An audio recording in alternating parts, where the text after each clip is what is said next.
मेरा नाम मोनी सिंह है। आज मैं आपके लिए राधे कृष्ण के अद्भुत नृत्य की वीडियो लेकर आई हूँ। वृंदावन की रात शांत थी। चांद आसमान में उजला चमक रहा था और यमुना किनारे जलते दीपकों की रोशनी वातावरण को और पवित्र बना रही थी।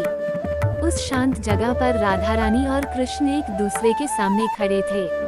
उनके पांवों में बंधे घुंघरू हल्की हवा में भी मंद मंद बज रहे थे। फिर बिना किसी संकेत के राधा ने पहला कदम रखा। घुंघरुओं की स्पष्ट ध्वनि टन टन और कथक का नृत्य शुरू हो गया। राधा कृष्ण दोनों ही कथक करना शुरू कर दिए। उनका लाल वसन चांदनी में चमक रहा था। उनकी आंखों में भक्ति थी, उनकी चाल में शांति थी और उनके नृत्य में एक गहरी लय थी।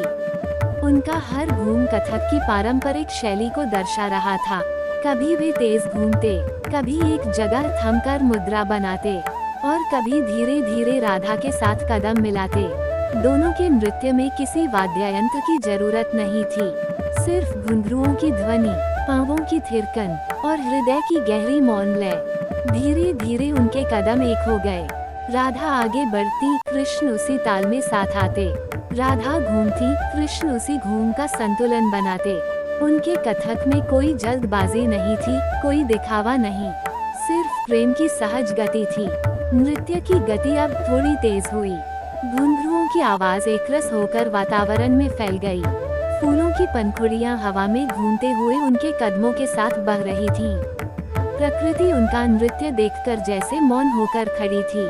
कुछ देर बाद नृत्य अपनी चरम अवस्था पर पहुंचा। तेज घूम, मजबूत कदम, स्पष्ट तिहाइयां और दोनों के शरीर की पूर्ण लय।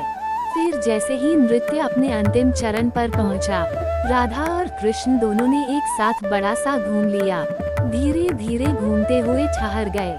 घुंघरुओं की अंतिम आवाज हवा में घुलकर शांत हो गई। दोनों स्थिर खड़े थे, जैसे समय रुक गया हो।